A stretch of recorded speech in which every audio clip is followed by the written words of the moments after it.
Coogs house, the Houston Cougars men's basketball team has a chance to make a big time statement this weekend with a big time opponent on the horizon.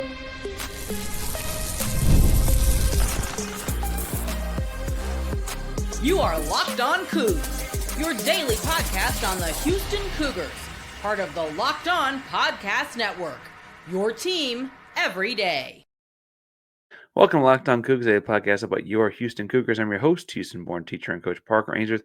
Whether you're a Houston fan or just a hater can't step by, thank you for making Locked On Cougars your first listen of the day. And we appreciate you making us your first listen each and every day here at Locked On Coogs. If you're enjoying the conversation, but you don't say, tell us in the comments down below what you put in your bowl first, milk or cereal, because this weekend college game day is going to have you up early and ready for Houston and Iowa State around breakfast time. Make sure you are tuning into that if you're not there in person. Looks like they're moving stuff into the Fertitta Center for that. Today's show is brought to you, I should start off before we get too far into this, by FanDuel, America's #1 sportsbook. We've got more on that fun later, but Houston plays who I would argue is the second best team in the Big 12 at this point in Iowa State in the very immediate future, I guess about 24 hours after the release, a little over 24 hours after the release of this episode.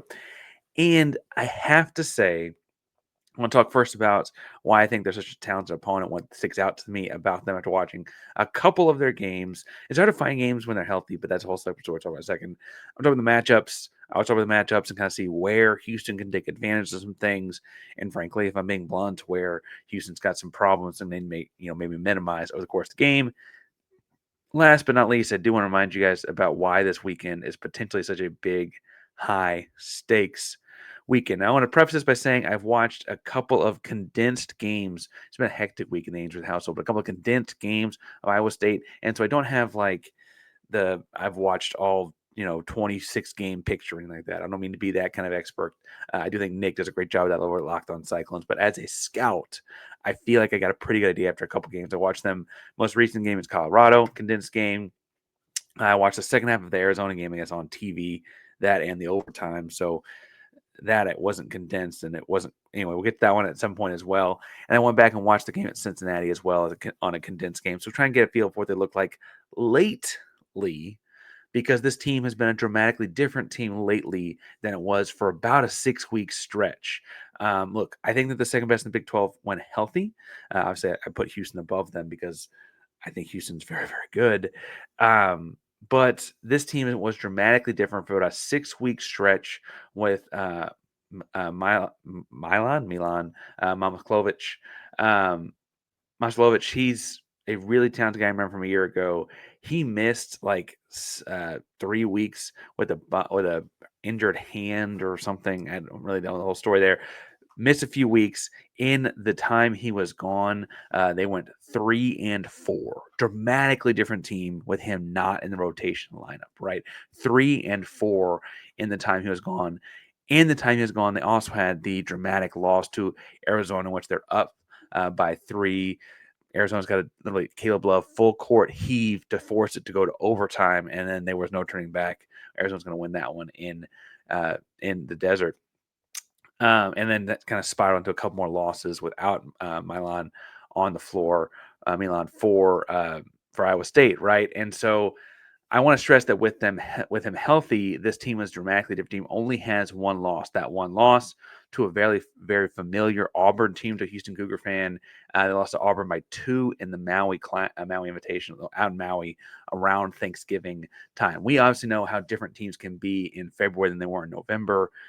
But that's a fairly competitive result, a lot like Houston had against Auburn, and the same kind of thing. And my Hakeem sneaker fell off the thing behind me. Oh, that's not so. Anyway, lots of things to break down in this and looking at these two teams. I think it's interesting to look at Iowa State that they are giants. They only have one starter under 6'4". They got 5 guys on the roster over 6'8". They start 3 of them. But what's interesting is, as big as they are, they bluntly don't rebound as well as Houston statistically, either analytically or in raw stats. And I think that's mostly because, they only have one big guy dedicated to being inside at any given time. A lot of their 6'8" guys play on the perimeter. And That really helps them get shots off because it's hard to contest a jump shot in a perimeter guy at 6'8". But it also kind of makes the height difference not as big a deal in things like getting rebounds and contesting shots inside because they kind of play a 4 out, 1 in, even with all that size. Um, I didn't think that in watching they look like they played particularly fast. Iowa State, that is. But they are a little bit faster than Houston on offense. Both of these teams are very, very similar defensively. And I think that's a credit Coach Otzelberger, you know, whether or not his shirt fits is one thing, but he is a really good basketball coach. And both teams don't turn it over a whole lot. Both teams grind you out defensively for the entire shot clock, trying to force a late shot clock shot, right? Both teams shoot the three well, but doesn't really rely on it on offense. Iowa State probably shoots a few more per game. Both the statistics bear that out, and obviously doesn't get inflated against those bad non-conference teams everyone plays. But on the whole, you watch them play even in competitive situations. They're shooting the ball a few more times from behind the arc than Houston is. Um, and then I think the other thing that's interesting is like both teams are really, when healthy, about 8 people deep as far as any consequential minutes go. It's not that both teams have talented guys on their bench further down than that if it were to get to that situation, but they have about 8 guys to roll with, right? And so this Iowa State team does feel very much like the Spider-Man meme where you're pointing at one another with Houston because you think about great defense, think about great guard play, think about like a power forward type guy that kind of puts the team on his back. For them, it's Milan. For Houston, it's Jawan Roberts. Do it different ways, but we both rely on those guys a lot in crucial situations. I think the thing that impressed me a lot about the Iowa State team that doesn't jump off the page statistically, but it's very clear visually, is that for a team with several transfers that we'll talk about in the matchup segment in a second, they share the ball really well. They got a great feel for one another, and Houston's going to have to be, we would call it guard your yard. They got to be able to guard their yard at all points because you never know when your guy's going to get the ball. It feels like, especially with the point guard Keyshawn Gilbert out there, feels like got a really good feel for who's where and orchestrating that show. I I understand Houston's playing them on Saturday afternoon. Catch them 1 o'clock. Game day atmosphere should bleed right into. I mean, grab your Frenchie, stay in your seat. Like, just let this thing roll on through into the game. It's going to be an exciting atmosphere for sure. And frankly, that home court advantage, I think, is going to kind of be a big deal. I mentioned, they haven't lost a whole lot of games, right? They've lost 5 total, 21-5. 4 of those coming without Milan on the floor. Milan on the floor. But of those 5 losses, only 1 was in Ames. 3 were true road games, and 1 was that neutral site game against Auburn and Maui, right? I think the home court advantage is going to be a big deal here. So, if you're in the crowd, that's encouragement, and as always, but especially this Saturday, to be as chaotic as possible, be a part of the victory, right? But also, I think it's interesting that Houston's undefeated on the road this year as far as true road games go. And that, I think, in the big picture, probably is an advantage for Houston. Obviously, they lost a couple neutral site games in terms of losing to Auburn at Toyota Center and losing a couple games in Vegas. So maybe it's not the advantage I thought it was, but the true road game, I think, is an interesting road warriors kind of test for Houston and distinguishing these two teams. Houston, in terms of the Big 12 right now, is on top of the conference.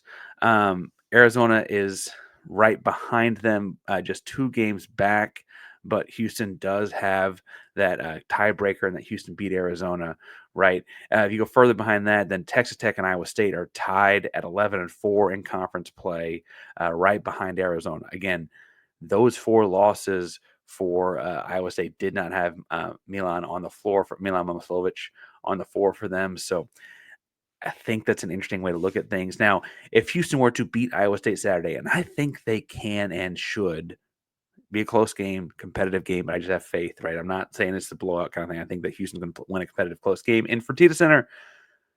But if Houston were to win on Saturday over Iowa State, that's a few game separation, and ultimately also gives you that tiebreaker, kind of knocks them out of contention to win the conference in the regular season, especially when you only have a few games, 5 games left to play, 4 games after Saturday. I want to talk about those matchups and how this game's going to come down because I mentioned Momcilovic and being a really tough matchup for Houston, kind of because he has been for everybody across America. Before we get too far, I do want to remind you today's show is brought to you by FanDuel, America's #1 sportsbook, because when the NBA, college basketball, anything tips off, the action is just getting started. There's no better place to get in on that action than with FanDuel, America's #1 sportsbook. With FanDuel, plays live bets throughout the game. Even if you missed the opening tip-off or want to bet the fourth quarter comeback or whatever that's going on, you can stay in the action. Look for a bigger payout. You can combine your live bets into a same-game parlay. I like using the betting feature, live betting feature, that is, because you kind of keep up with the moment, keep the game exciting. You might not know what's going to start, but you kind of guess how it's going to end as the game is going.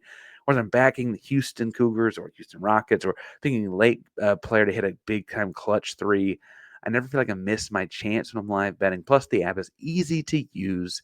When you get paid instantly. Right now, new FanDuel customers get $150 back in bonus bets if your first $5 bet hits. It's FanDuel.com. Join today. That's FanDuel.com for your shot at $150 back in bonus bets if your first $5 bet hits. Make every moment more with FanDuel, official sportsbook partner of the NBA. Park Ranger Locked On Coogs. You're talking about Houston and Iowa State. And I do think there are matchups that both of these programs, as talented as they are, feel like they have an advantage in. But one of those matchups, Milan Momcilovic, is one thing Iowa State thinks they have that I don't know that they do have. Now, he is the same 6'8" guy that hit the shot to kind of ice the game last year, put Iowa State up 4 at the end. No, 3 at the end of that one. No, 2. To put Iowa State ahead at the end of the game. It was a baseline jumper over Emmanuel Sharp at the end of the game in Ames, Iowa last year, right? He's, I'd argue, their most important player.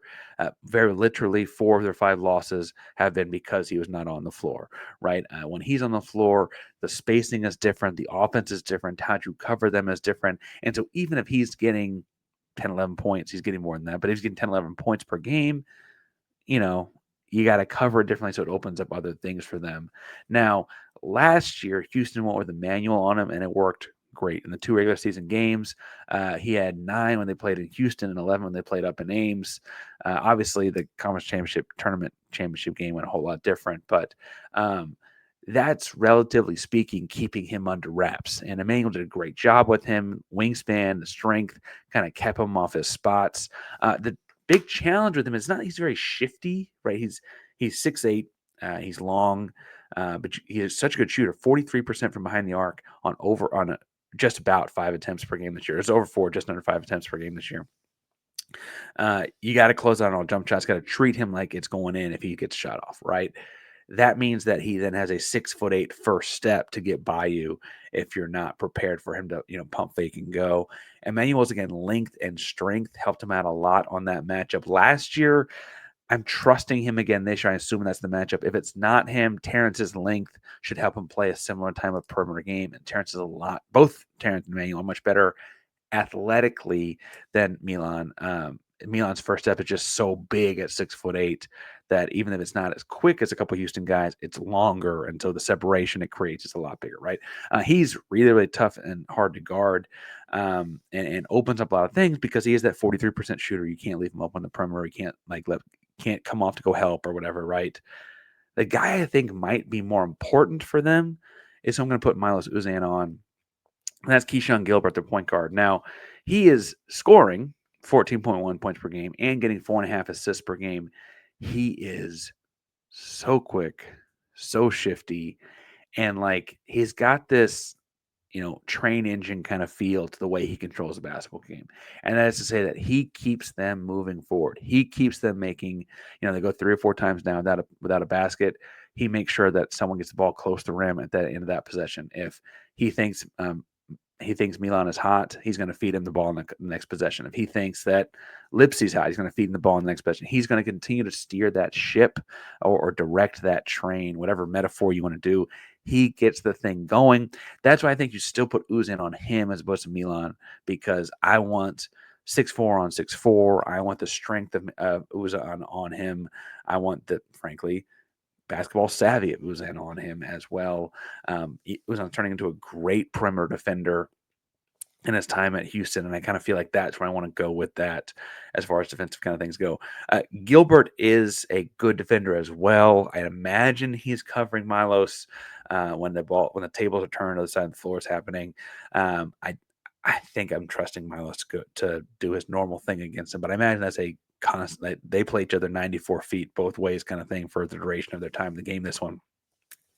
Most interesting matchup, though, is the other guard spot to me. That's Iowa State's Tamin Lipsey, about 6'1". I think he gets LJ Cryer as far as the starters go in this matchup. Now, 6'1", Cryer 6'1", 6'2", depending on which reading you're looking at. I think that works out pretty well on the whole. You're not outsizing Cryer at that spot. Cryer's become a much better defender in his 18 months as a Houston Cougar, a little over that at this point. Lipsey's interesting because he can score when they need him to, and he can do a lot of things when they need him to. He was a good shooter, but didn't need to shoot a whole lot. If you watch the couple games I got to see out of them, talking to Nick, those Locked On Cyclones some, and then also just looking at box scores across the board, like he just does what they need him to do. If he needs to get a bunch of rebounds, he's going to get a bunch of rebounds. If he needs to score, he scores. And get a few steals, cover the best players. Going to get a few steals, cover the best player. That's just the kind of thing that Lipsey does. And so I feel like in this game, that's not going to become a big time scoring role. Of our three perimeter starters, while Cryer's an improved defender, I do think he's the third out of those three. I think that's why I go with that. The advantage I see them having, though, is at this 4 spot. They start Joshua Jefferson, who is 6'8". I've seen listed a bunch of different weights. I'd guess about 215 pounds. He's a power forward in a stretch kind of way that if you put a little guy on him, can back his way down to the basket. I think you put Jawan Roberts on him, not just because you're starting J1 as the starting 4, but I think you start there and you only play your small ball lineup for 12 or 14 minutes of this game. Joshua Jefferson is a St. Mary's transfer, was on the roster actually when Houston played St. Mary's in they played in Fort Worth. It was like November, December of 2022. He didn't really get on the floor much that year, but he was on that roster. He's a good shooter for his size, like 31.5%, but he's not like the knockdown shooter that Milan is. He's a perimeter guy for sure, though. That seems to be where he gets his, bread buttered, but that's not necessarily like at 6'8". The deal there is he's just kind of an interesting matchup there. I think Roberts can keep up with him out there. I think he's going to be out athlete or anything like that, but it's going to put him on an uncomfortable island in the sense that that's not where he typically plays. Big man down low, Deshaun Jackson for them is 6'10", about 245 pounds. Big, strong dude that is a really athletic guy, big, strong, fast kind of athlete.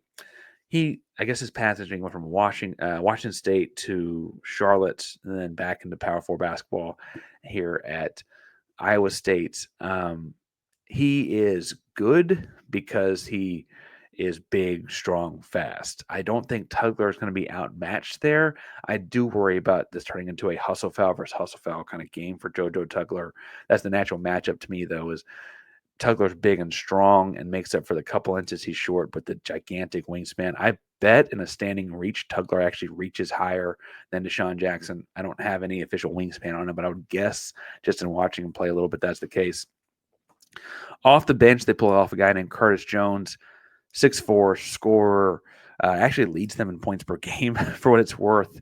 He's a 3-level scorer. He's a really good scorer. And when Milan was out, he was a starter. He's a true 6 man of the year kind of candidate.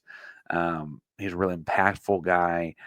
I do think Terrence does a lot more things for Houston, though. And so when you're pulling in that 6-man role, they pull in like a hired gun type of guy when he's going to come in and score. Terrence comes in for Houston. There's a lot of other things, right? And then Nate Hezzy is a 6'5" guy that's kind of a, he has a lot of things right. Went to Northern Iowa for 4 years, only getting 4 points per game this year, but at Northern Iowa he was one of the best shooters in that small schools conference, right? And so you don't want to get him open, leave him open for good looks, but he's just a solid basketball player, comes in for them. I certainly trust Malik Wilson a lot more. And I think Houston has an advantage at that spot on the bench. They also have a bench big, Brandon Chatfield, a little bit bigger, stronger, slower guy, tough guy for sure. I trust Francis over that. So you're kind of seeing these spots where I think Houston's got advantages. Francis is certainly a lot more agile, quick, athletic, and has more of a post move bag than Chatfield does.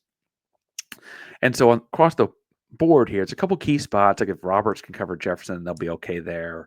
And depending on what they want Lipsy to do, I think Cryer can keep up with him pretty well. I do think this is going to be a really close game, though, for Houston. I think this is kind of game where you're talking 62 to 60, 63 to 61. This is both teams play great defense. Both teams right out. Both teams keep the score really, really low. And that's really, really important for Houston as they enter one of the most, if not the most important weekends of the regular season because of what it sets up for the rest of the year. And I want to talk about what that sets up in a second. But first,